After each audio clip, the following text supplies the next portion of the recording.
Señoras y señores, muy buenos días. Vamos a dar comienzo al segundo día de la Conferencia Energética Colombiana organizada por la Asociación Colombiana de Ingenieros. Para el inicio del día de hoy, vamos a presentar el panel del sector de energía eléctrica, el cual estará moderado por el ingeniero Camilo Quintero. El panel de transformación en épocas de incertidumbre.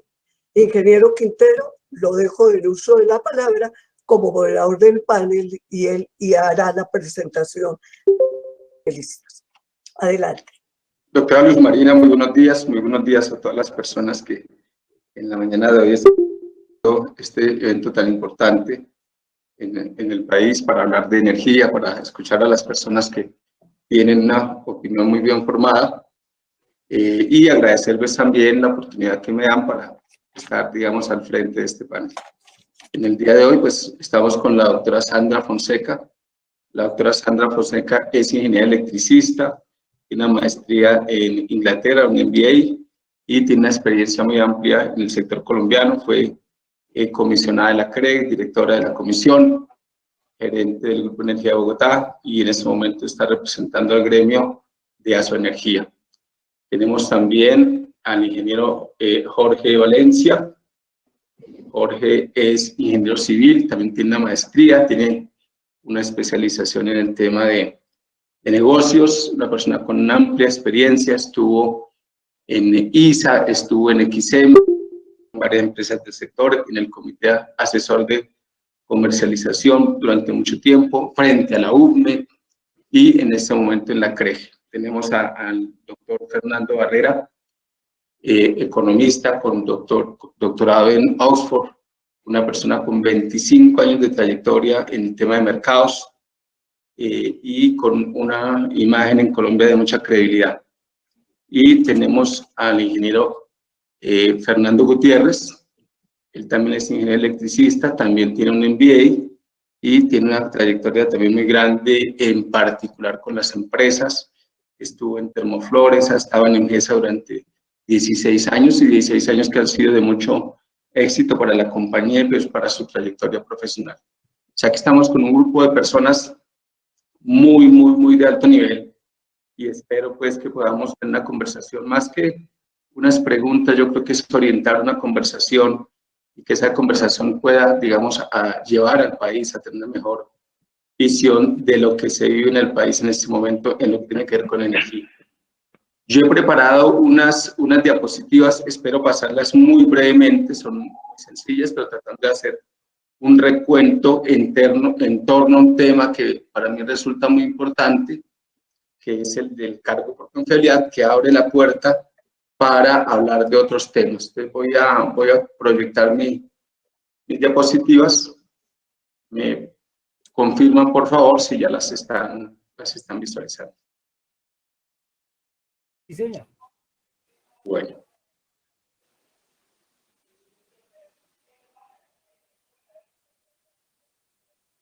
Voy a tratar de pasar muy brevemente porque el tiempo no nos ayuda, estamos un poquito escasos de tiempo. En la mayoría de los países del mundo se ha implementado algún tipo de esquema que permita garantizar la expansión. En Colombia, pues primero adoptamos el cargo por capacidad, migramos en el 2006 al cargo por confiabilidad, siendo este un requisito de ley. O sea, el tema de tener un esquema que nos garantice la confiabilidad no es un capricho del regulador, es una obligación, es una imposición legal y obviamente tiene un incentivo económico muy fuerte para que los proyectos se ejecuten oportunamente y el país pueda cubrir sus necesidades a futuro.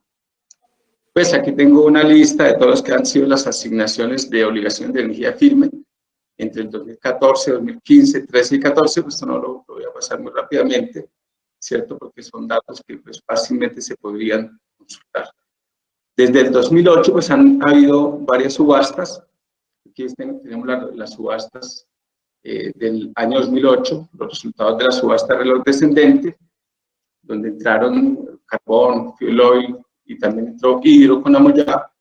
Y estos proyectos también, digamos, fueron acompañados por otros proyectos que se han llamado los proyectos GPPS, que permiten que proyectos que requieren periodos de tiempo más grandes, pues entren a operar cuando lo requiere el país y cuando ellos pues asumen el compromiso. Voy a pasar estas cositas muy rápidamente. Son cifras. Tenemos de la lista de los proyectos que se subastaron en el 2008. Varios hidráulicos, Porce 4, Sogamoso, Miel 2, Juana, El Quimbo y Pescadero Ituango. O sea que, digamos, el tema hidráulico en Colombia sigue teniendo un rol muy importante y lo seguirá teniendo probablemente, creo yo. Esta es una gráfica que es muy interesante porque nos permite mirar en el país cómo ha evolucionado la capacidad instalada, la capacidad efectiva neta. Y la rayita roja, ¿cierto? La rayita roja nos muestra, a ver si me voy a aprender bueno, no sé qué hice. No me voy a desgastar prendiendo el cursor, pero voy a señalar la raya roja con cuadritos negros, ¿cierto? Nos muestran la demanda de potencia, ¿cierto? Uy, esto se nos...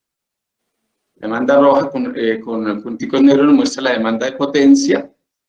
Vemos que en realidad la potencia en Colombia ha crecido muy poquito y vemos cómo el margen de potencia instalada contra la demanda de potencia se ha venido ampliando. Tenemos un margen de casi el 60%. O sea que en realidad Colombia, en lo que tiene que ver con potencia, pues está muy bien. Y pues estamos mostrando estos recursos según la tecnología, hidráulico, térmico, menores, cogeneradores, autogeneradores, solar. Y pues esperamos que a futuro todas las fuentes renovables empiecen a engrosar esta lista. Y aquí tenemos lo que ha sido la generación. O sea, desde 2006, que más o menos teníamos una demanda de 50 teravatios, hasta el año pasado que tuvimos más o menos una demanda de 71 teravatios. Crecemos más o menos del orden del 2,5%.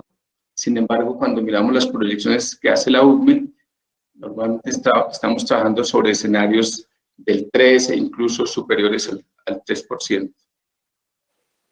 Y aquí la participación de la generación por recurso, y en particular resalto, ¿cierto?, desde el año 2006, cómo ha sido la estructura de producción en lo que tiene que ver con el agua. Fíjense que el agua ha tenido una participación muy importante, inclusive en los años que han sido más secos, 2009-2010, 69, 67%, 2015, 2016, también se tuvo un 63,8 y un 67. Pero hemos llegado, fíjense, 2017 a tener niveles de producción en energía hidráulica del 80%, 2017, 2018 75 y 2019 71. O sea, el agua sigue teniendo una relevancia muy importante y la generación térmica pues tiene una situación que oscila según el agua se lo permite. Tal vez ese podría ser uno de los mayores, o es uno de los mayores problemas que estamos enfrentando. Aquí por despacho, lo que se despacha centralmente y lo que no se despacha centralmente. Y quería poner esta gráfica que me parece muy importante porque muestra en general ya no cifras en porcentajes, sino cifras en cantidades, ¿cierto?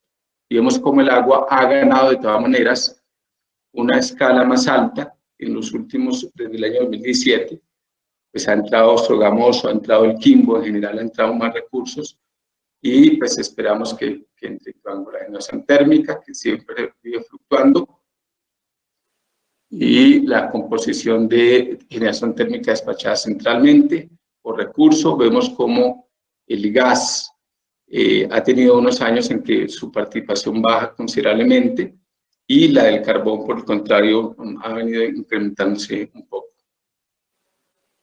La generación no despachada centralmente, que juega un rol muy importante y va a ser un tema que me gustaría tanto conversar o hacer una pregunta al respecto.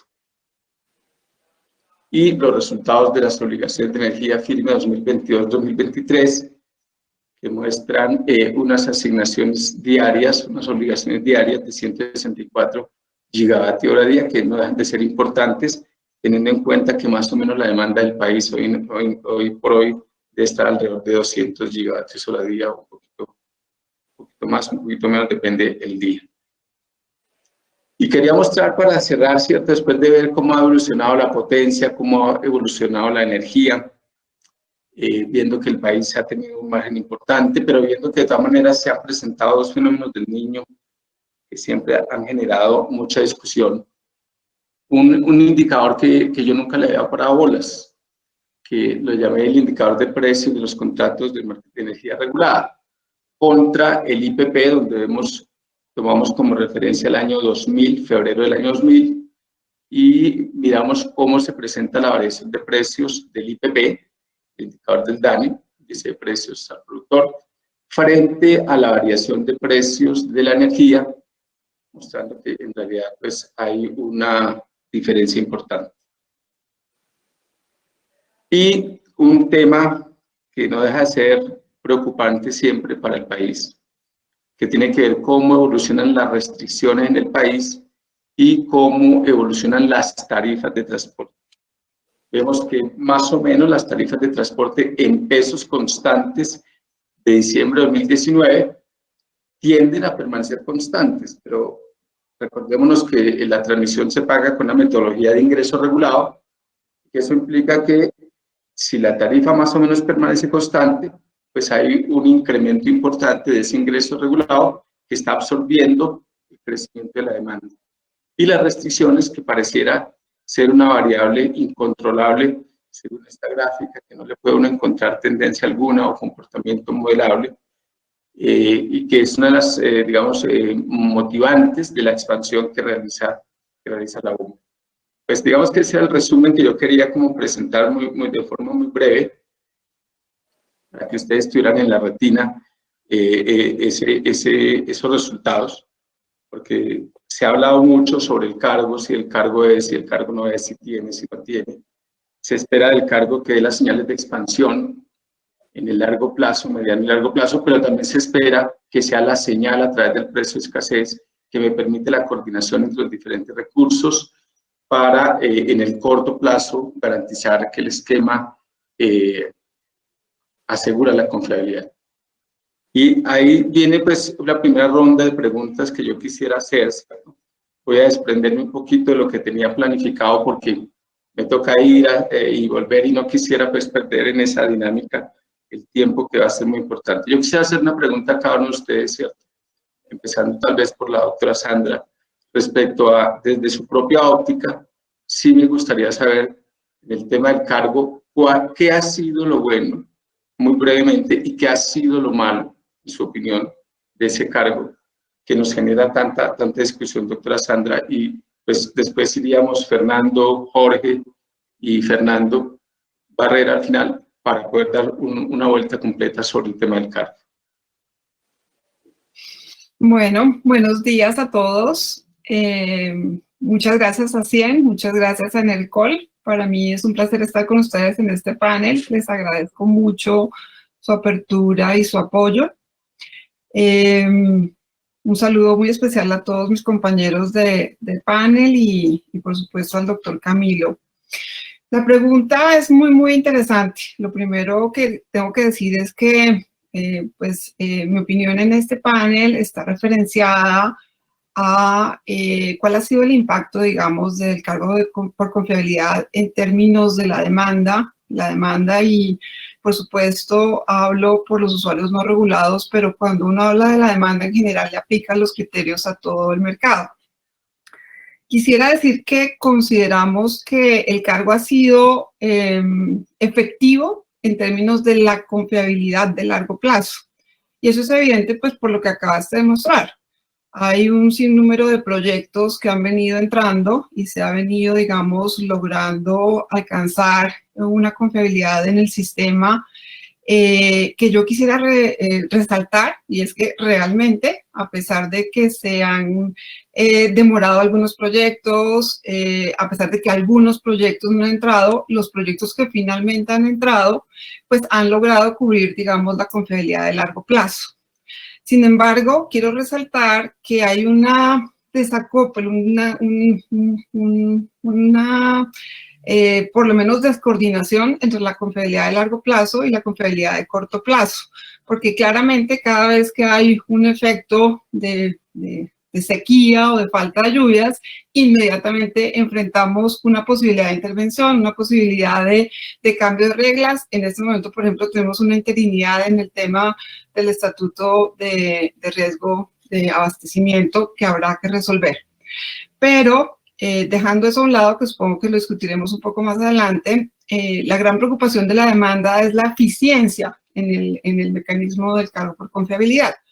Porque si bien han entrado los proyectos, ya ha entrado capacidad efectiva neta, ya ha entrado energía firme, ya ha entrado, digamos, el cumplimiento de las obligaciones de energía firme, en términos de eficiencia, yo creo que sí hay necesidad de revisar, porque hay como dos temas ahí que por lo menos la demanda observa con mucha preocupación. Uno son los precios, por supuesto, de cierre de las subastas y pues lo que representa en términos de tarifa el equivalente en el cargo por confiabilidad que se ve reflejado en el componente de generación y la oportunidad de entrada de los proyectos. Entonces, digamos que yo sí me atrevo a decir y pues obviamente agradezco que aquí esté la CREG, pero que además estén los generadores y esté un experto, digamos, en el tema de generación a nivel internacional, y es entender que hay algunos elementos que no están siendo adecuadamente coordinados. ¿Y a qué me refiero? Yo creo que la demanda objetiva ha sido superior a la necesitada, porque a pesar de que, como dije, se han cumplido muchos proyectos, otros no se han cumplido o se han ido dilatando, y sin embargo hemos podido cubrir la demanda de la confiabilidad que se ha ido presentando. Entonces, eso indica claramente, digamos, que la demanda objetiva ha sido mayor de la necesaria, pero ha logrado manejar justamente los retrasos, ha logrado manejar justamente los proyectos que finalmente se han caído y no han entrado. Entonces, creo que hay que hacer un balance entre ¿qué? Entre cómo realmente se logra el cumplimiento de entrada de los proyectos, cómo se determina la demanda objetivo y cómo se hace seguimiento en los periodos de planeación de los proyectos para que sean mucho más cercanos a la realidad. Creo que si lográramos ese equilibrio, podríamos tener en términos de resultado, de eficiencia, un mejor resultado para la demanda. O sea que, doctora Santos, el tema más grave que visualiza es el tema de la eficiencia en general, ¿cierto? Pero yo creo que detamos una serie de otros problemas. Voy a aprovechar, ¿cierto?, a Fernando Barrera. Porque yo creo que el problema, pues obviamente que la fecha de entrada de los proyectos, todas estas cosas se han dado de forma tardía, pero pensaría que el problema más grave no ha sido ese. O sea, que a pesar de todo, y tan es así que el país ha podido soportar la entrada tarde o la expectativa de entrada de Hidroituango y otros proyectos que han entrado tarde, no es el único. Y en general, creo que la dinámica del país en proyectos ha sido entrada tardía. Guavio, Chivor, en general, no vamos a los proyectos y es una constante. Yo creo que debe haber otro problema de fondo, doctor Fernando Barrera, en el corto plazo, que creo que me parece a mí que es más grave y que no logro, digamos, plantear y tal vez sugerir una solución. Usted que ha estudiado el tema con el fenómeno del niño 2009, 2010, 2015, 2016, ¿qué es lo que está fallando ahí en la forma como se articula la señal de corto plazo por la respuesta de los agentes? Gracias, Camilo. Pues yo primero aprovecho para saludar a todo el mundo y desearles que todos estén sanos y estén bien.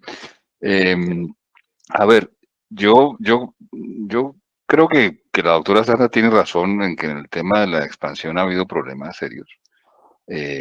Y llama la atención en el sentido de que hemos sobreestimado la demanda, han dejado de entrar proyectos y sin embargo no nos ha hecho falta.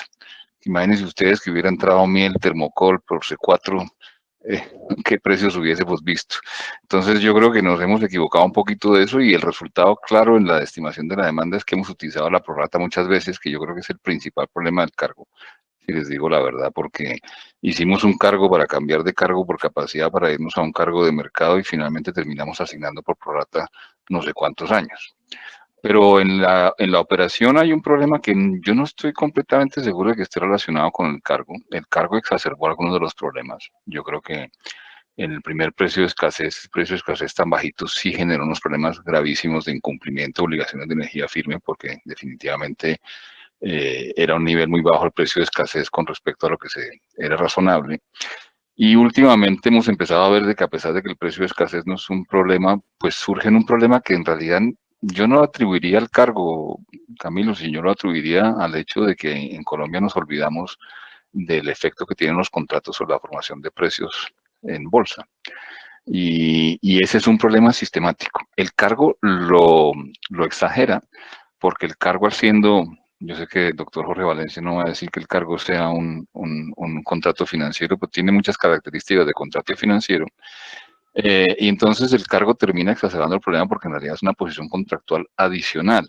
Y eso genera una falta de incentivos claros para los operadores que están largos en contratos sobre qué hacer con el precio de bolsa. Entonces, ahí estoy de acuerdo con la doctora Sandra, porque es que de verdad que el problema fundamental del mercado colombiano, yo lo he dicho en muchísimas ocasiones, es que siempre creemos que se va a intervenir, que deja de llover y se interviene, que en marzo de este año estábamos absolutamente aterrorizados porque a lo mejor tocaba intervenir a pesar de que no había niño. Entonces, el cargo, tal y como está, genera unos incentivos muy peculiares para los generadores que están largos en contratos. Incentivos que hacen que lo que uno termina asustándose en Colombia no es que se incumpla la obligación de energía firme, que hoy con precios de escasez altos no va a pasar, pero lo que puede pasar es que a lo mejor se incumpla la obligación de energía firme antes de que se llegue a ejercer la misma. ¿A qué me refiero? A que podemos encontrarnos con generadores hidráulicos que incumplan su obligación de energía firme y que el precio esté por debajo del precio de escasez de activación. Eso lo vimos este año y es un problema sustancial, un problema muy, muy importante. Pero yo creo que si ustedes dicen, bueno, la gente es muy crítica del cargo, la mayor crítica del cargo no la hacemos nosotros, los observadores independientes, la hace la CREC misma, cuando hace un estatuto de situaciones de riesgos de abastecimiento por si al caso el cargo falla. Eso es muy, muy importante. El primer crítico del cargo mismo es la CREC. Y entonces la pregunta es si ese mecanismo, ese estatuto, en realidad es el mejor para resolver los problemas que emanan del cargo, de los cuales yo estoy de acuerdo, doctor Camilo, que el tema de la operación es muy importante, pero sobre todo por la posición contractual de los generadores. Y entonces, Fernando, tal vez la pregunta es si un país que tiene un esquema que cree en el mercado debería tener o no un estatuto de razonamiento. Pero bueno, eso lo voy a dejar tal vez para más adelante. Yo quisiera aprovechar a Fernando Gutiérrez, ¿cierto? En el sentido, usted como agente, ¿cierto? Como agente que te toca la vivencia del día a día, que han metido ya proyectos que han sido beneficiarios del cargo. A raíz de la modificación, digamos, que hizo la CREC de la resolución, en la resolución 140 del año 2017 para establecer otra metodología del precio de escasez, se esperaba, digamos, que solucionara muchas cosas. ¿Sí se han solucionado esas cosas para dar la señal que necesitamos? Ok, bueno, muy buenos días a todos, a mis colegas, a los que nos escuchan en este momento. Yo creo que ya hay bastante material de conversación con las opiniones que hasta el momento hemos recibido. Quisiera decir algunas cosas previas. El cargo por capacidad pues no será perfecto, pero yo creo que, y ante los académicos también, tenemos que reconocer que esto fue un proyecto soportado en la academia.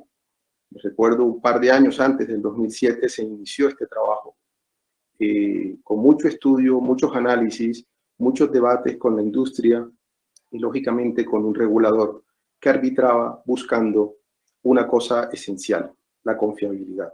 Y por eso es un cargo muy especial, porque a diferencia de muchos otros países, aquí lo que ocurre en Colombia, que es el déficit energético recurrente cuando vienen las sequías de los fenómenos de El Niño, tiene que respaldarse de alguna manera sana, de una manera de mercado, como es el cargo que tenemos hoy, y eso es lo que tenemos vigente con el cargo actual. Realmente sí, es un cargo financiero, es una opción como tal, cuya prima se hace bajo una subasta que ha demostrado eficiencia como tal, en su valor que pagan por 20 años, y a su vez que se ejecuta cuando vienen estas sequías. Desafortunadamente, solo recuerdo un año donde ha operado en el año 2015-16, que operó armoniosamente. Claro, hubo algunos otros efectos que hubo que luego corregir, como bien mencionas también, con el precio de ejercicio, pero creo que lo primero que hay que contextualizar es qué es lo que pasa con la ejecución de esa opción de cargo por confiabilidad. ¿Por qué ese temor cuando se ejecuta esa opción de que sea efectiva o no, o como dice el doctor Barrera, de pronto no haya incentivo para que algunos agentes, cuando el precio está todavía de bolsa por debajo del precio de ejercicio, se mantengan todavía apagados? Yo diría que lo primero es un tema de coordinación operativa. Pasó abril-mayo, ya volvió a llover y yo creo que nadie está haciendo un seguimiento estricto a la situación de operación. Cuando deja de llover o pasa algún evento específico, en esos días todo el mundo sale a revisar qué ocurre, qué ocurrió, qué es lo que va a pasar. Y creería yo que lo primero que deberíamos hacer en el cargo, antes de someterlo a cambios bruscos, es que exista un seguimiento bien estricto, así por ejemplo como el que hubo en abril o mayo, para que se observe qué ocurre en la operación, qué es lo que ocurre en la misma expansión, porque cuando estalla el problema, cuando estalla la sequía, es cuando empiezan las preocupaciones. Entonces, si podemos, de alguna manera coordinada con el operador de mercado, con el Consejo Nacional de Operación, que institucionalmente ejerce una función de confiabilidad, verificar, uno, si la expansión se está dando, porque hoy se nos olvida y en un año más, en un año y medio más, no sabemos qué va a pasar con esos proyectos y si no entran, y puede ocurrir algo con nuestro gran proyecto Ituango que estamos por recibir en el sistema, entonces ese día hay preocupaciones. Deberíamos empezar desde ya a ver cómo la expansión que nos permite el cargo se va a cumplir, porque hay que ayudar a que se cumpla. El cargo no es un elemento matemático que se entrega al mercado para que funcione de manera autónoma, no. Hay que buscar la forma, y mi mensaje es buscar la forma coordinada que se cumplan todos esos supuestos que permiten que ese cargo funcione. Y uno es la expansión y el otro es la operación. Si hay dudas en la operación, si hay dudas en temas energéticos, que si la hidraulicidad es la correcta, que si los balances energéticos son los correctos, que si la disponibilidad de las máquinas térmicas es la correcta, que si los combustibles son los que son y los stocks son los que hubiesen en el mercado de gas, etcétera. Pero no lo pensemos dentro de un año y medio. Hagamos seguimiento desde ahora de todas esas variables para que cuando llegue el momento de ejercer la opción sea de una manera consciente el mismo mercado.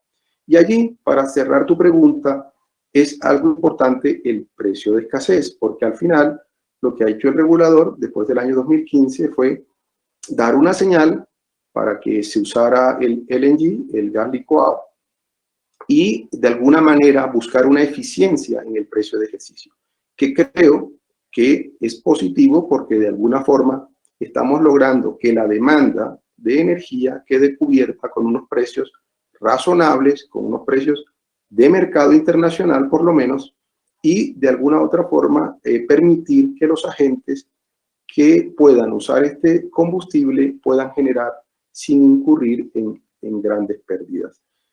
¿Qué ocurre también? Que el precio de ejercicio baja. Eso puede ser positivo para la demanda, pero de alguna manera sí, al ser bajo, pues quizá el efecto de penalidad en esa prima no es tan fuerte para aquellos generadores que de pronto pudieran incumplir su oferta. Y para terminar, un segundo más, creo que la parte contractual de energía, que es diferente a confiabilidad, lo que pasa es que hay que diferenciarlo. En este caso, los generadores, y especialmente los hidros, que son los que más pueden contratarse, normalmente, si ustedes analizan, están cerca de su ENFIC, de su energía firme, de su nivel de contratación. Entonces, en principio, los agentes nos autorregulamos y nos mantenemos en unas condiciones que tratamos de que esos supuestos del cargo se cumplan. Yo creo que lo que hay que hacer es hacer seguimiento general al mercado para garantizar que esos supuestos se están cumpliendo. Y si hay algo que no se cumple, con calma tenemos tiempo para darle seguridad al sistema y mejorarlo. Muchas gracias, Fernando. Ahí tendré algunas inquietudes que, si el tiempo nos alcanza, las trataremos de profundizar, y voy a abordar un tema que la doctora Sandra tocó con el ingeniero Jorge Valencia, ¿cierto?, respecto al estatuto de posible desabastecimiento. En este momento es cierto, ingeniero Jorge, estamos en un limbo. O sea, vino toda la amenaza en abril, todo el mundo salió como enloquecido a mirar qué medidas se tomaban, ¿cierto? Empezó a llover, afortunadamente la demanda pues no presentó un crecimiento, o desafortunadamente para la economía, pero todo el mundo siente en este momento que no tenemos en realidad una norma respecto a esta situación y que estamos en un limbo. ¿Eso es una realidad, Jorge?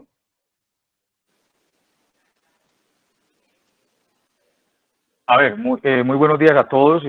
Muchas gracias por la invitación pues, a participar en este panel en nombre de la comisión.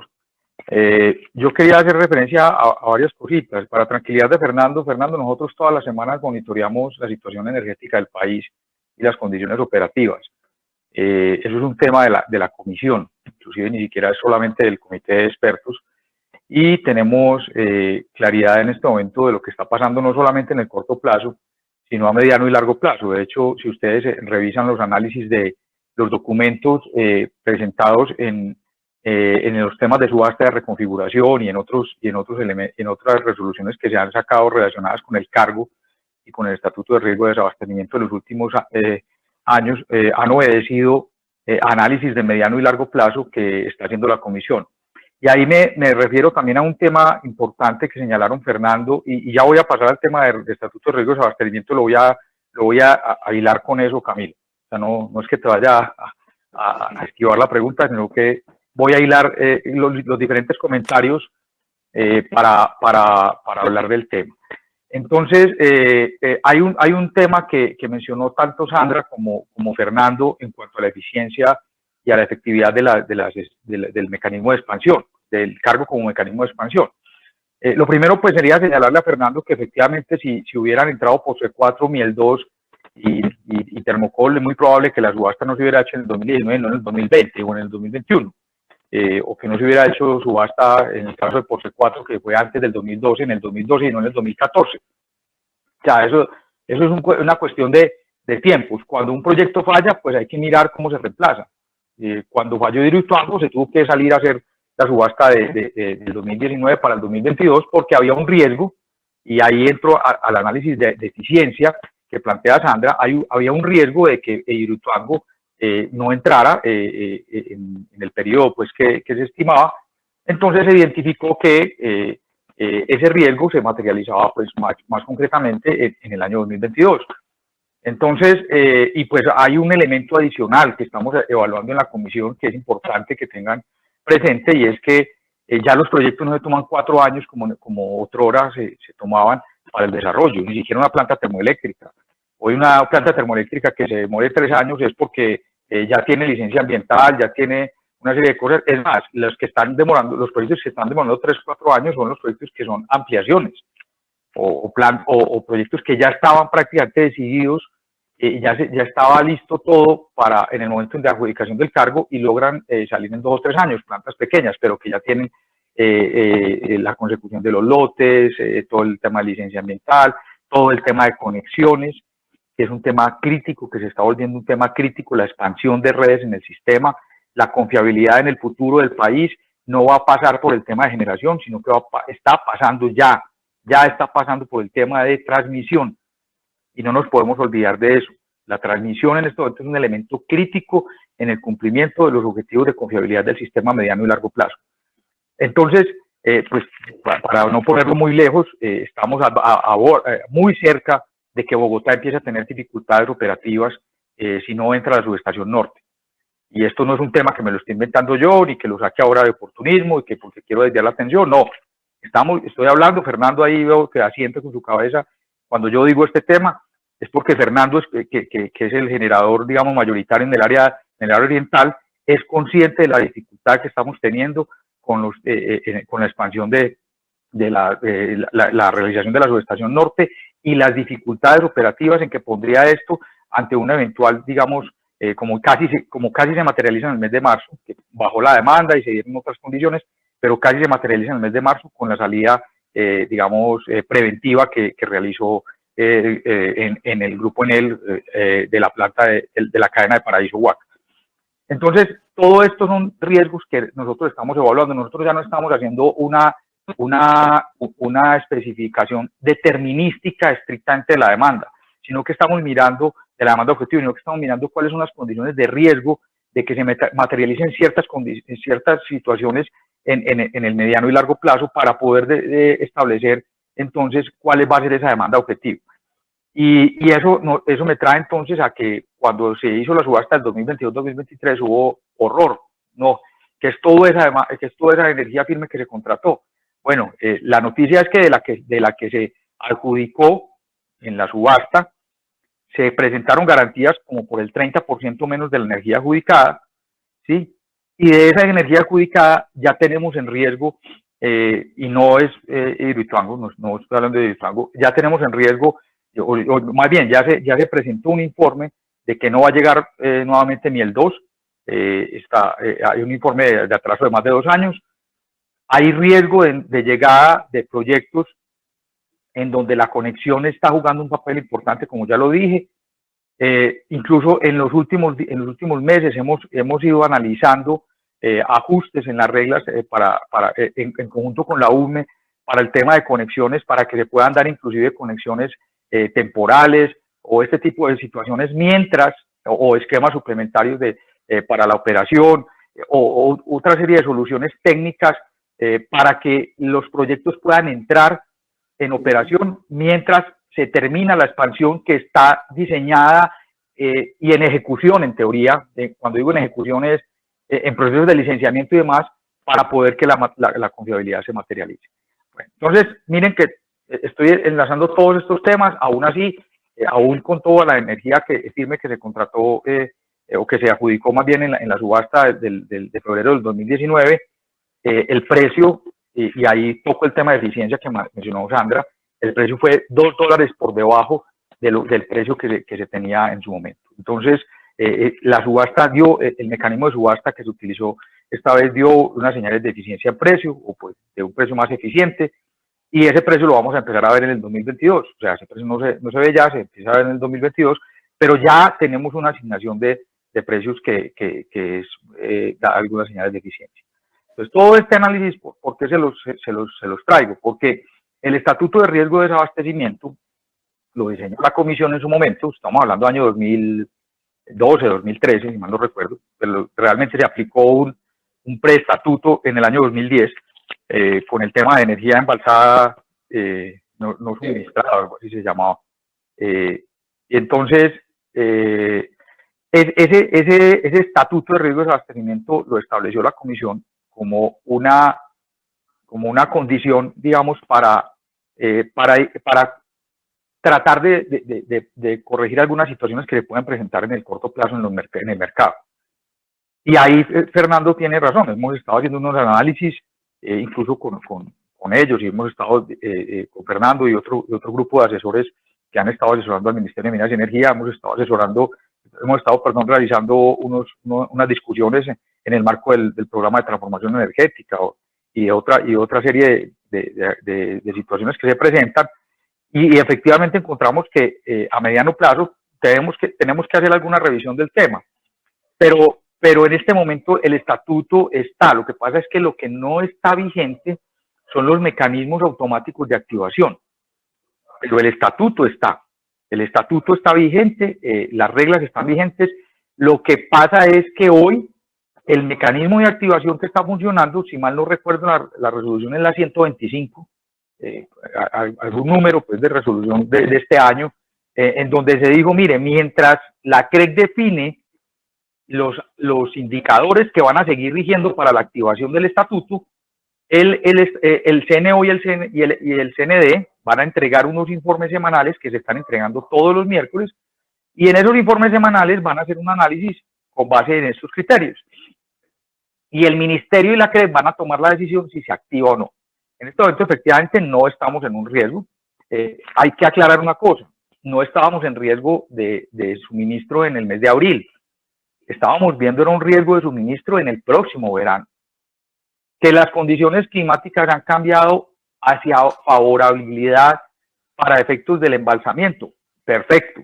Digamos que eso nos tranquilizó mucho, y nos tranquilizó no quiere decir nos olvidamos del tema, como ya le dije a Fernando. No, seguimos haciendo el monitoreo, pero lo que nosotros estábamos viendo era mediano plazo, no era el corto plazo. Sí, estábamos viendo era verano del 2020-2021, no estábamos viendo cómo terminaba el verano 19-20. El verano 19-20 ya lo habíamos pasado, y con el agua que teníamos seguíamos pasando, pero si no se empezaba a embalsar, y eso fue lo que se dijo en la resolución, íbamos a tener dificultades en el mediano plazo. Entonces miren cómo arranqué diciéndoles: sí estamos haciendo un análisis de mediano y largo plazo, sí estamos mirando qué está pasando también en el corto plazo. Son herramientas que se utilizan, no solamente el cargo por confiabilidad, sino otras herramientas, y lo que estamos haciendo siempre es haciendo un monitoreo de la garantía de la confiabilidad en el mediano y largo plazo. Esto voy a interrumpirlo un poquito por el tiempo, pero un poquito por otro tema, súper importante, porque su merced ha tocado una cantidad de temas que cada uno podría dar para una serie de preguntas. Y entonces me da para una pregunta que quisiera hacerle pues a Fernando Gutiérrez, a Sandra y a Fernando Barrera, ¿cierto? Con la forma de intervención. Cuando yo escucho a Jorge, que él nos cuenta cómo están haciendo el seguimiento y toda la cosa, uno pregunta, probablemente esa es una tarea que debería estar haciendo el CNO, ¿cierto? Y debería haber como algún acompañamiento o algunos mecanismos más elaborados, tal vez digamos es la hora de tener como otra generación de modificación en lo institucional y en general en el mercado, porque yo pregunto, entonces la labor del CNO, por ejemplo, Fernando Gutiérrez, pareciera no abarcar todo lo que la CREG requeriría de esta entidad que es creada por ley, ¿cierto? Y que tiene algunas limitaciones. Hace un poco tiempo se le modificó para que no tocaran aspectos comerciales. ¿Esto ayuda o esto en realidad es una limitación que tiene el CNO para hacer una labor que fuera más en la línea que está planteando Jorge Valencia? Ok, bueno, primero pues me parece bueno lo que ha dicho Jorge, no lo tenía tan claro, pero muy bueno ese seguimiento que se hace a nivel de gobierno, porque al final es un tema que sabe que el tema de racionar es un problema casi no, es un problema de gobierno, no un problema solo de los generadores. Sin embargo, antes de referirme al CNO, yo quisiera decir, lo importante es que todas estas falencias o todos estos riesgos que se noten, que se evidencien, deben inmediatamente irse deben buscársele solución, deben buscar que se arreglen. A veces son temas de entendimiento, son temas de verificar temas técnicos, y lo digo porque eso va a dar vía a que en el momento en que se dé una condición crítica, la forma de decidir, inclusive para el CNO, para todas las otras entidades que participan en esto, va a haber muchas variables despejadas o solucionadas. Entonces, no solo la expansión, sino sé que hay muchos temas de operación que cuando se van a tomar esas decisiones operativas de intervención o de activar los estatutos, aparecen muchas variables que incluso en el momento en que se está decidiendo en el Consejo Nacional de Operación pueden aparecer esta dificultad de tomar decisiones porque hay o información que no se tiene clara o con la cual se tiene duda. A paso seguido, claro que el CNO, pues creado por ley, tiene el compromiso y tiene la responsabilidad e institucionalmente pues le respaldamos porque son los agentes que participan allí los que también tienen que darles señales tanto al regulador como al gobierno y al operador de mercado para que el sistema no entre en riesgos de desabastecimiento. Entonces, ahí decirte hay que revisar, hay que mirar todo ese tema que en algún momento ocurrió, que los comerciales los temas comerciales no podían tratarse en el CNO. Realmente, ahora en la misma virtualidad en que estamos, todo esto se manejó por los distintos equipos y las distintas empresas de manera virtual, y finalmente, pues, creo que se demostró que el CNO puede trabajar de manera coordinada, de manera objetiva, y pues internamente es un organismo que se ha ido cada vez haciendo más fuerte, más independiente, y su responsabilidad, vuelvo a repetir, es ordenar todas estas variables y hacer o ejercer un control, un seguimiento, y buscar que existan mejoras que permitan que el mercado, que la operación funcione sin riesgos. Doctora Sandra, ¿usted considera que sí es necesario que se limite la actuación del CNO a temas meramente técnicos, o sería importante que desde un punto de vista, digamos, integral, se abordaran temas comerciales inclusive dentro de este foro? Bueno, antes de contestar esta pregunta, solo una anotación, y es que estoy completamente de acuerdo con la intervención de Fernando en que se requiere una total transparencia en la información operativa, completamente. Y si eso se lograra en línea, con todos los temas de seguimiento de proyectos que recalcó Jorge, si uno pudiera tener información completamente al día, eso cambiaría mucho la percepción de riesgo que se tiene en el momento. Pero bueno, es un tema que requiere mucho análisis todavía. Respecto al CNO, pues yo quisiera decir algo, y se lo he dicho a Jorge Valencia, y lo he manifestado públicamente, y es que al CNO y en general a todos los estamentos de análisis, de información, de evaluación, de asesoría, a la que diga el gobierno le falta la mitad del mercado, le falta la demanda.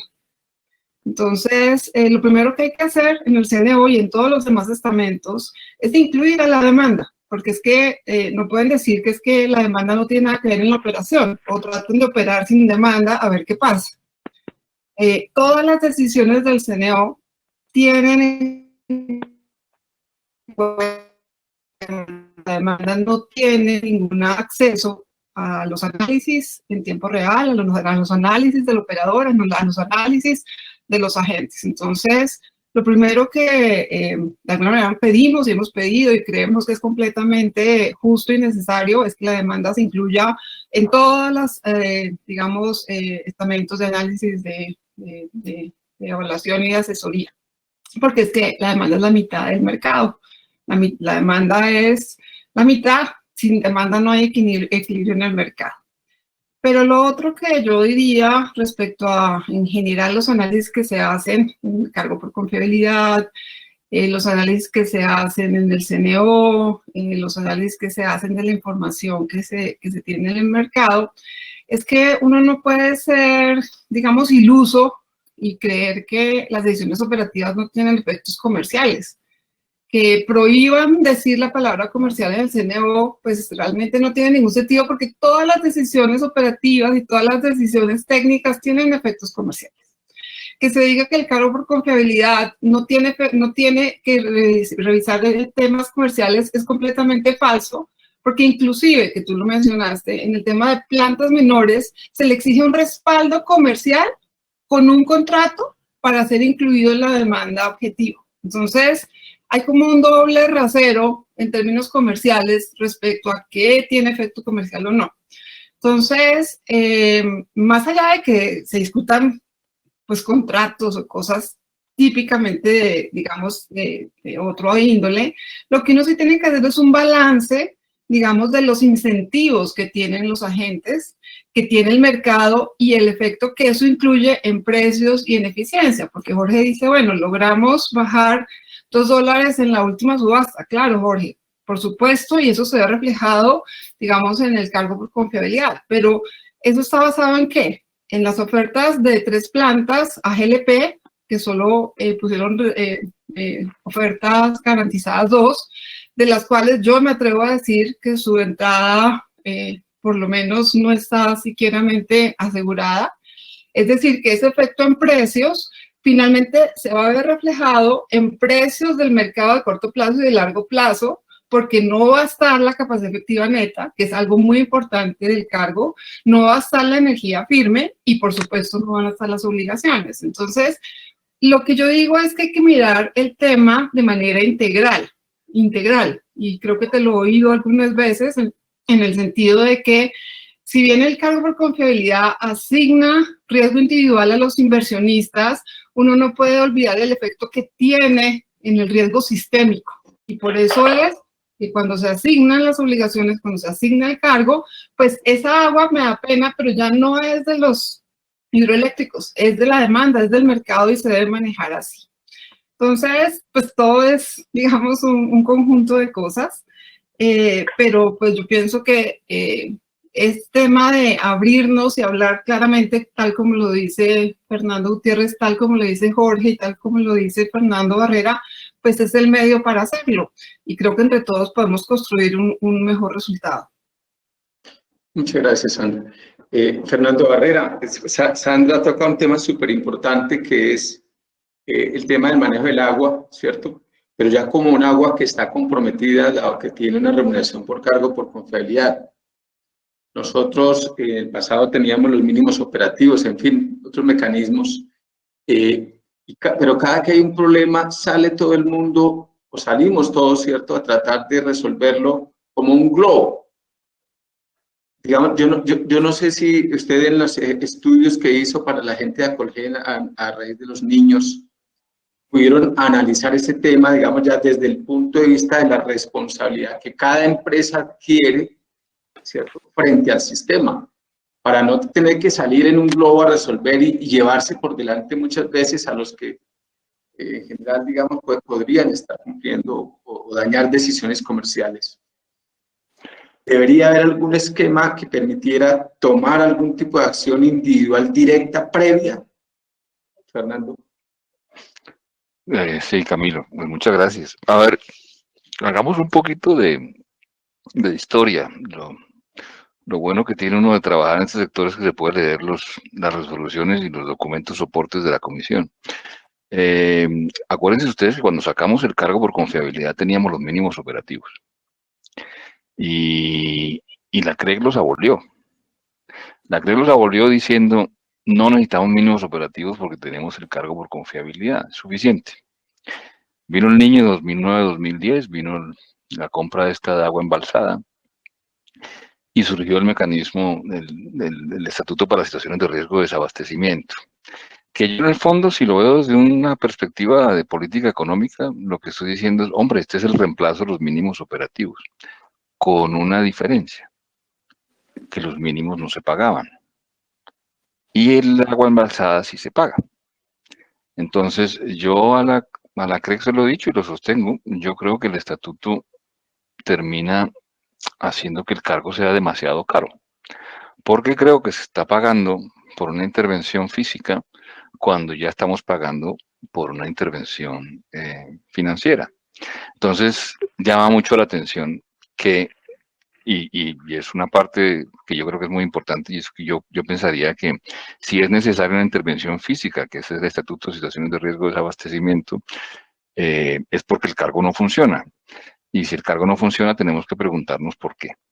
Entonces, yo creo que el cargo no funciona hoy día, probablemente por el tema comercial, que he incidido en él mucho y en muchas ocasiones, y del 2009-2010 no nos volvieron a contratar los señores de Acolgen después de esto, ¿para qué vamos a decir mentiras? Pero sí dijimos que tendríamos que hacer un tema de riesgo sistémico y tendríamos que hacer estrés test o test de resistencia de los generadores que estuvieran involucrados en contratos. Yo insisto que eso es muy importante, yo creo que eso es muy, muy importante, porque sí claramente dicen que la posición contractual es nuestro primer pecado original. En el niño 97-98, ese era el primer miedo del niño 97-98, la posición contractual de algunos generadores. En el 2009-2010 había algo parecido. Cuando empiezan a ver los embalses, la gente empieza a mirar los contratos.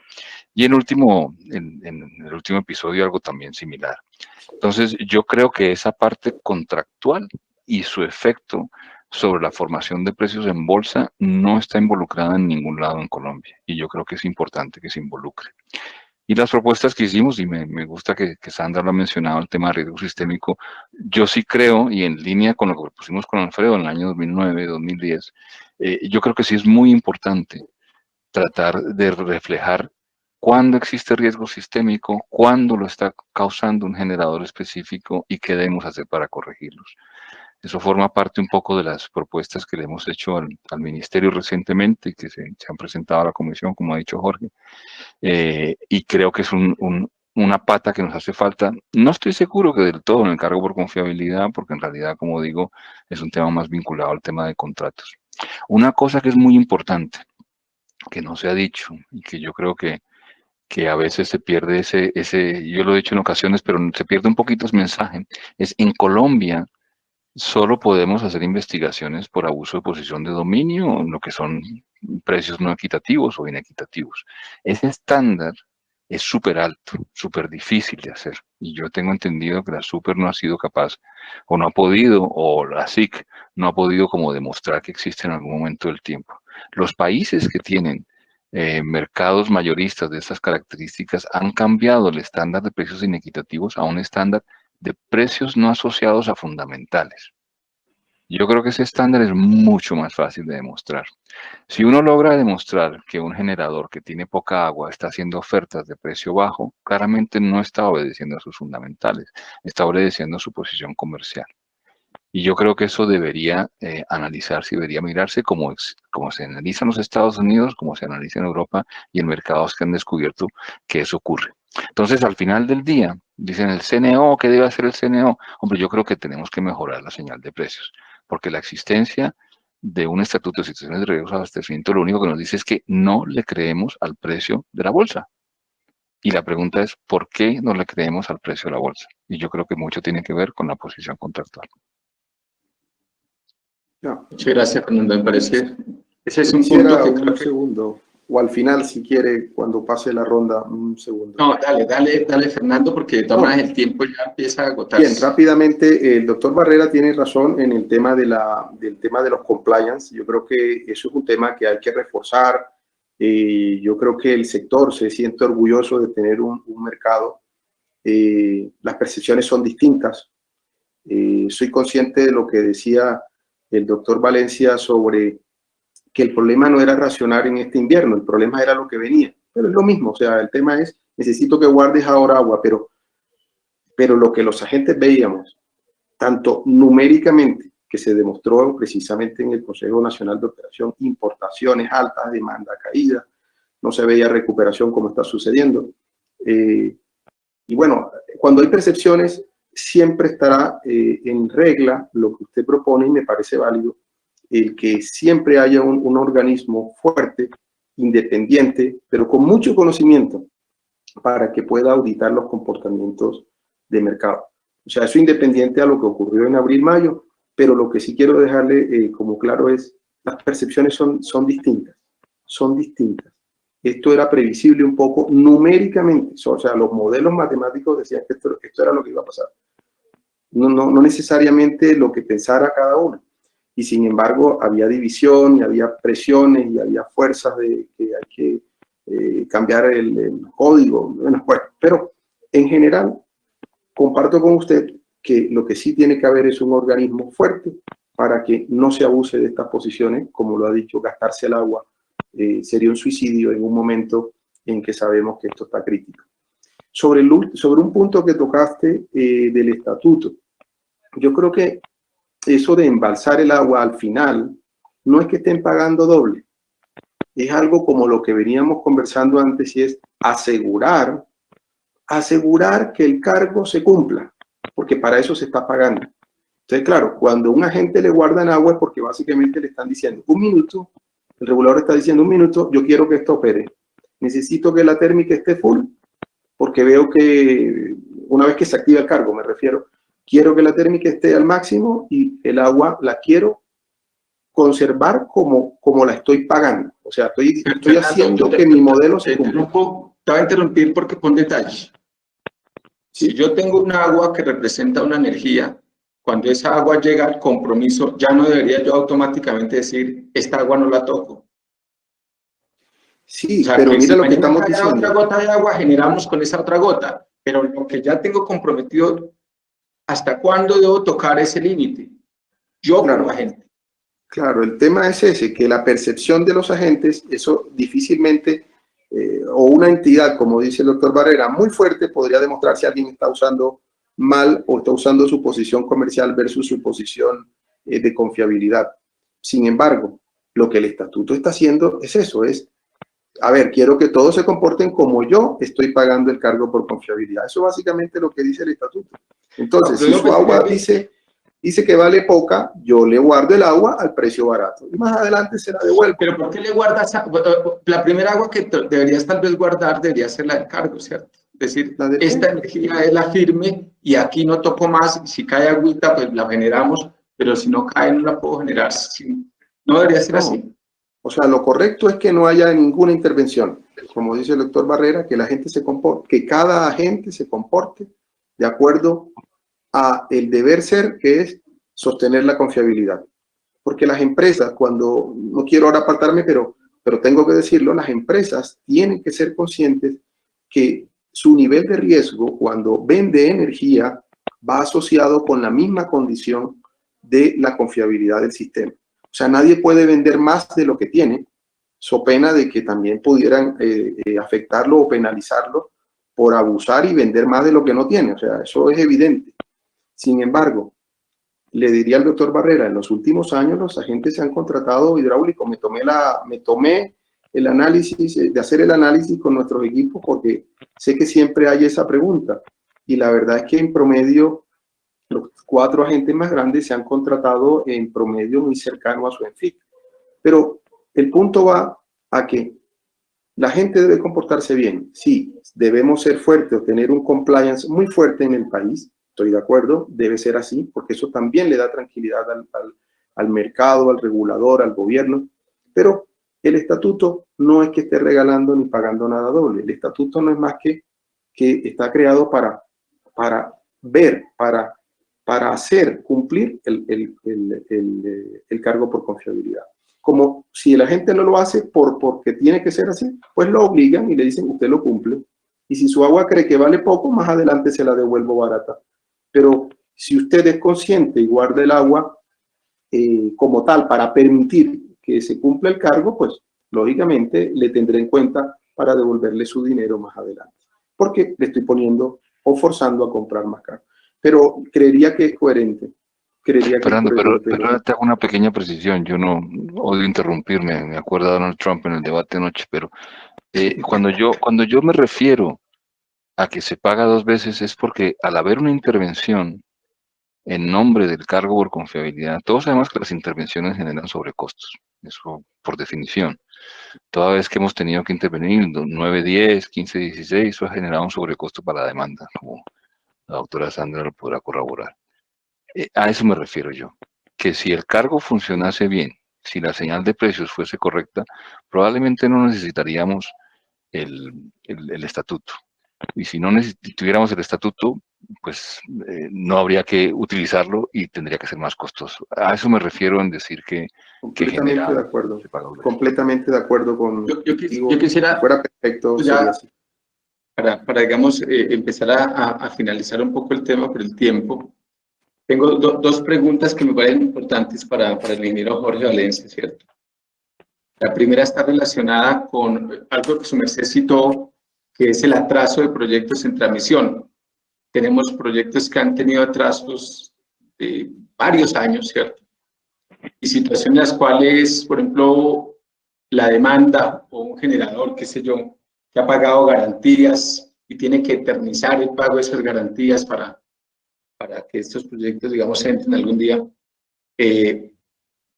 ¿Hay alguna propuesta en particular de la CRE para tratar de, digamos, al menos atenuar ese fenómeno?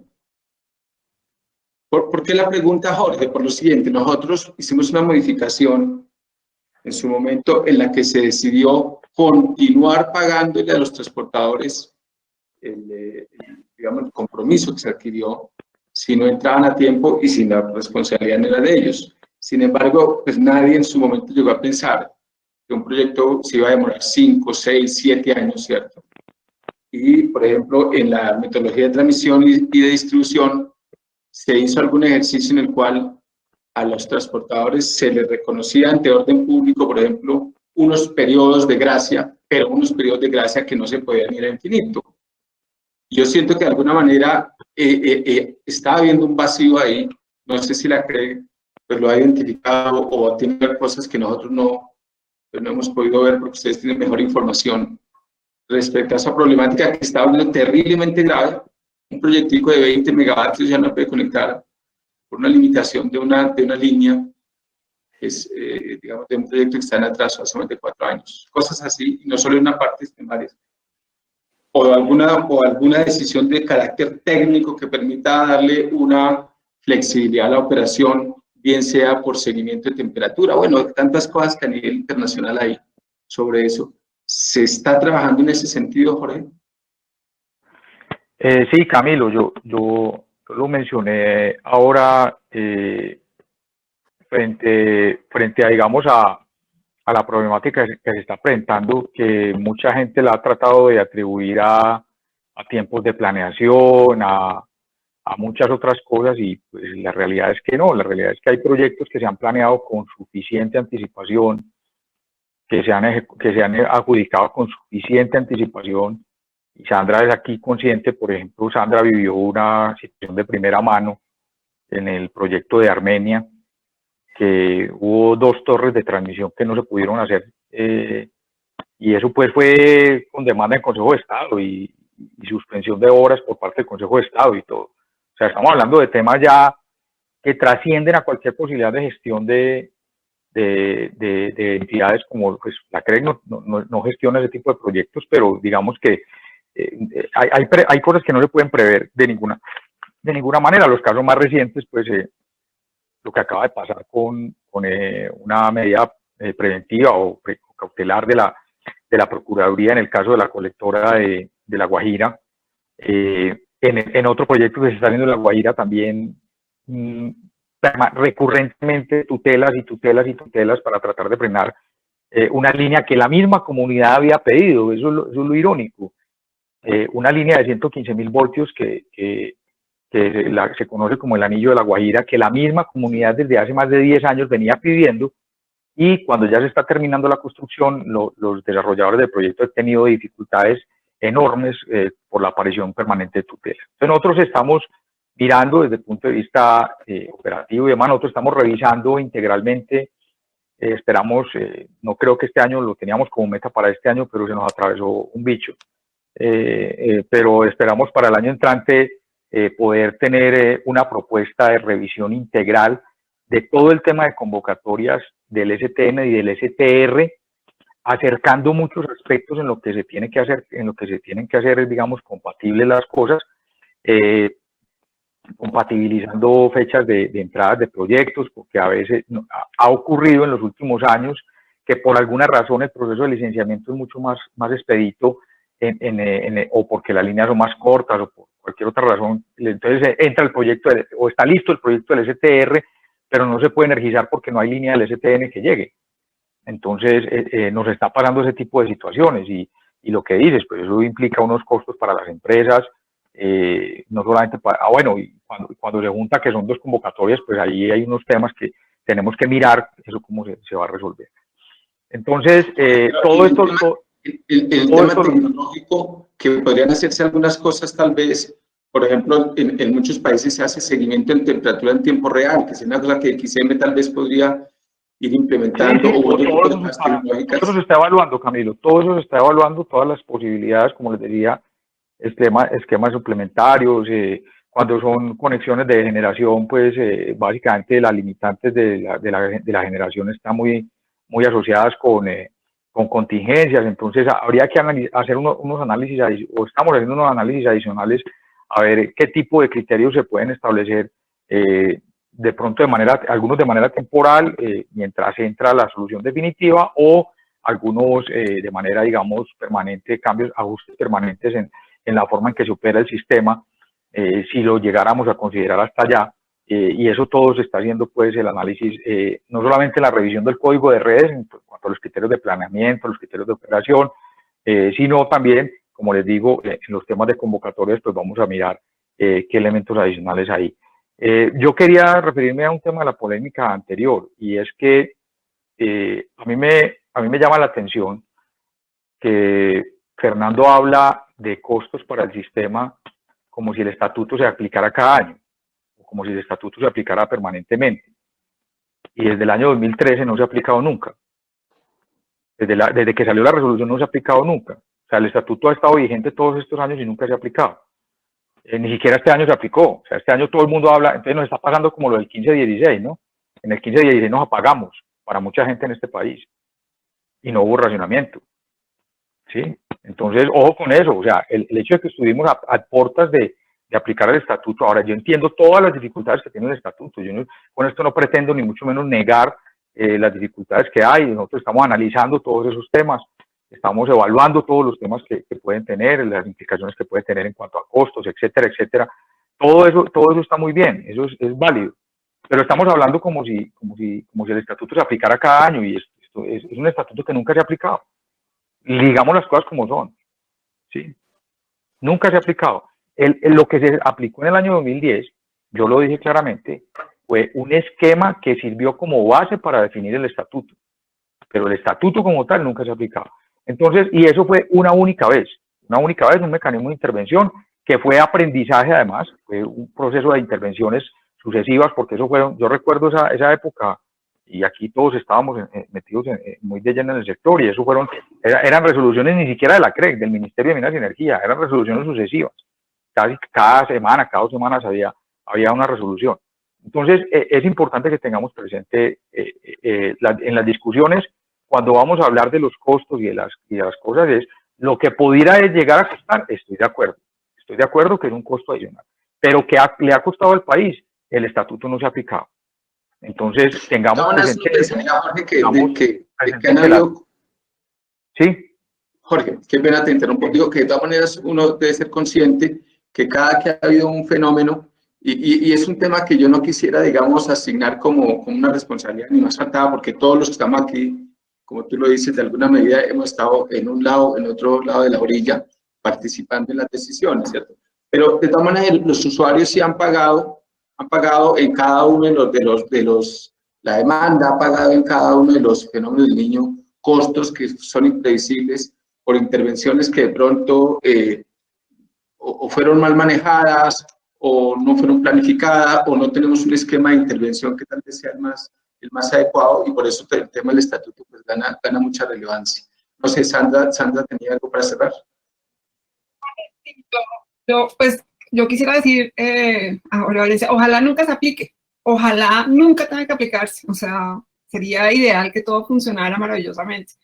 Pero yo quiero dar como una preocupación que tengo y que hemos discutido al interior de ACIEM, cuando preparábamos este panel, y es realmente el tema de planeamiento en general requiere un análisis más profundo, porque es que habrá muchas opiniones, pero sé que muchos aquí piensan que jamás se va a volver a hacer un proyecto hidroeléctrico grande. Sé que aunque quisiéramos tener proyectos a carbón, probablemente nunca los vamos a tener, porque hay todas las decisiones ambientales y todo el tema de descarbonización que se está aplicando. Quisiéramos tener ya reemplazo de líquidos por gas, ojalá nacional o inclusive con la regasificadora, pero por lo menos en los términos, en los tiempos en que lo planteó la CREC no va a estar. Quisiéramos tener también las renovables, que son la gran bandera de este gobierno, y probablemente los tendremos en el tiempo, pero seguramente no en el plazo en que están establecidos. Y entonces, como demanda, yo me pregunto cómo vamos a abastecer la demanda a largo plazo si las tecnologías que están disponibles no se ven tan de fácil acceso y yo creo que no podemos ignorar temas como en Alemania, que aunque tienen muchas renovables, están surtiendo toda su firmeza con interconexiones con térmicas de otra clase. Y a punta de que vamos entonces a realmente hacer la expansión. Y creo que eso es algo fundamental que tenemos que discutir. Entonces, sé que se nos está acabando el tiempo, pero quisiera que el tema se mirara de alguna manera mucho más responsable, pues por parte de todos. Ok, Fernando Barrera, ¿algún tema para cerrar? ¿Alguna? No, Camilo, dar las gracias al doctor Jorge, pero es un poco triste tener un mecanismo que no se va a utilizar nunca. ¿Por qué no intentamos mejorarlo para que de verdad podamos quitárnoslo de encima? Pensaría yo que es la manera de mirar este tema. Yo creo que hay muchísimos temas. Estamos en una situación súper compleja. Cuando hicimos la misión de transformación energética, era un ejercicio bastante peculiar, porque tenemos problemas en distribución, comercialización muy serios. Tenemos la sombra de Ituango, que es un problema gigantesco, gigantesco, pero de un tamaño, porque si se hace Ituango malo y si no se hace también malo. Y en el fondo el sector todavía está muy apretado, con muchos problemas en gas, suministro de gas, con todo ese tipo de cosas. Y nos preguntan por qué vamos a hacer en los próximos 20 años. Yo creo que Colombia a veces debería centrarse un poco más en quitarse los problemas más acuciantes, que son muchos. Sí. Gracias, Fernando. Fernando Gutiérrez. Sí, ya para cerrar, yo quisiera ser también propositivo, porque sí, lo que hay es lo que tenemos, pero creo, por lo que lo hemos dicho, creo que destruir no es el problema. Has dicho una palabra, doctor Barrera, de reformar o transformar. Hay cosas como estas. Uno, ¿qué pasa con la demanda que reclama Sandra? La demanda desconectable voluntaria. Está escrito, o sea, es que el cargo es bonito. Es escrito y lo que está escrito, lo que necesitamos es que se desarrolle. Necesitamos que la demanda participe. Un cliente aportando 200 kilovatios diariamente, hora a hora. Un cliente de 2 megavatios, eso puede hacerlo. Negociando, trabajando, aportando esta demanda. Un 70% en el año, por ejemplo, puede meterse en el bolsillo unos $10,000. Hay que buscar que la demanda participe, hay que buscar el generador de última instancia, porque cuando vienen estos fenómenos que hemos hablado de confiabilidad, lo que necesitamos es que tengamos una protección siempre mayor y un grado de libertad de control para que el país precisamente se mantenga confiable. Desarrollemos lo que tenemos, es mi invitación, y continuar con lo que propone Jorge, que dice tema operativo, seguimiento, pero con soluciones en corto plazo para que cuando estalle la situación tengamos todo en control. Gracias. Muchas gracias, Fernando. Ingeniero Jorge Valencia, ¿algún tema con el cual quiera cerrar? Ya me están jalando las orejas. Sí, no. Ya para no atrasar mucho la agenda, aunque empezamos tarde. No, miren, el tema es muy claro. Yo creo que la comisión ha sido muy clara, muy abierta en manifestar en todos los foros que estamos revisando integralmente todo el problema, estamos revisando todos los temas con los diversos estudios que se han hecho, tanto al interior de la comisión como en temas como la misión de transformación energética y demás. Nosotros somos conscientes de que los mecanismos no son perfectos, que los mecanismos necesitan corrección. Fernando, la tranquilidad que le doy es que efectivamente estamos estudiando todo para que las cosas funcionen de la mejor manera para el país. Nosotros buscamos siempre, y usted también estuvo en este rol, el rol de estar en la CREC sentados es buscar lo que uno considera en su momento que es lo mejor para el país. Las situaciones son cambiantes completamente, todos los días nos enfrentamos a condiciones completamente nuevas e inesperadas, y eso pues hace que lo que ayer funcionó hoy no funcione, y lo que hoy creemos que funciona mañana o pasado mañana puede que ya no vaya a funcionar. Nosotros estamos haciendo todo un trabajo, no solamente al interior de la comisión, sino de la mano del Ministerio de Minas y Energía, de la UME, mirando todos los temas de planeación, cómo los vamos a ajustar, y hay una preocupación, yo creo que el ministro la ha manifestado en diferentes foros, de las dificultades que se enfrentan en los diferentes proyectos, como ya lo he dicho, no solamente en transmisión de energía, sino también en temas de generación misma.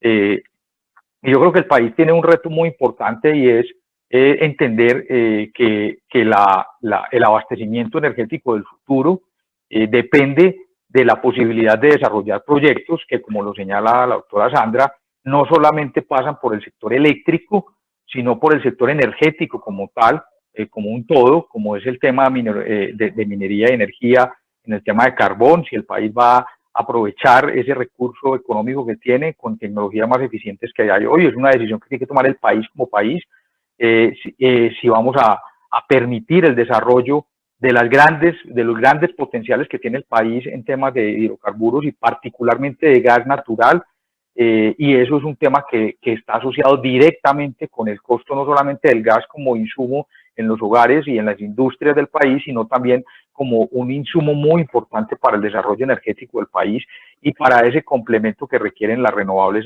que se ha demostrado a nivel mundial que el gas es un complemento muy importante para el desarrollo de las renovables. Entonces yo creo que esto es lo que tenemos que pensar como país. Por supuesto no me refiero al tema hidroeléctrico porque ya Sandra mencionó todas las dificultades que hay y las expectativas de un país que está lleno de agua y que tiene limitaciones para desarrollar generación a partir de esto. Pero es un tema hay muchos temas muy importantes y como les digo, la comisión está mirando estos temas de manera, creo yo, juiciosa, integralmente y con una visión de hacer mucho más eficientes los precios y, por supuesto, entregarle al país un suministro confiable. Muchas gracias, Jorge. Simplemente cierro primero dando las gracias a todos los panelistas, Sandra, Fernando Gutiérrez, Fernando Barrera y Jorge Valencia. Muy importante todas estas opiniones que abren. Yo no creo que cerremos ningún tema, sino más bien estamos abriendo espacio para que, digamos, las ideas salgan y se puedan considerar dentro de la dialéctica de este ejercicio que se hace a diario. Sí quedan muchas dudas sobre el tema de eficiencia. En general, Sandra plantea unas problemáticas sobre el planeamiento que de alguna manera yo comparto que no está tan claro ese tema y creo que la tarea en estos próximos 3 años va a ser muy dura para todo el mundo en el sector, en la medida que hay mucha incertidumbre y de alguna manera no tenemos del todo claridad de cómo vamos a abordar esas incertidumbres. Muchas gracias y así pues muchas gracias por habernos invitado a este foro. Muchas gracias. Hasta luego. Gracias, Camilo. Gracias a todos. Gracias Feliz a día. todos. Gracias. Hasta luego.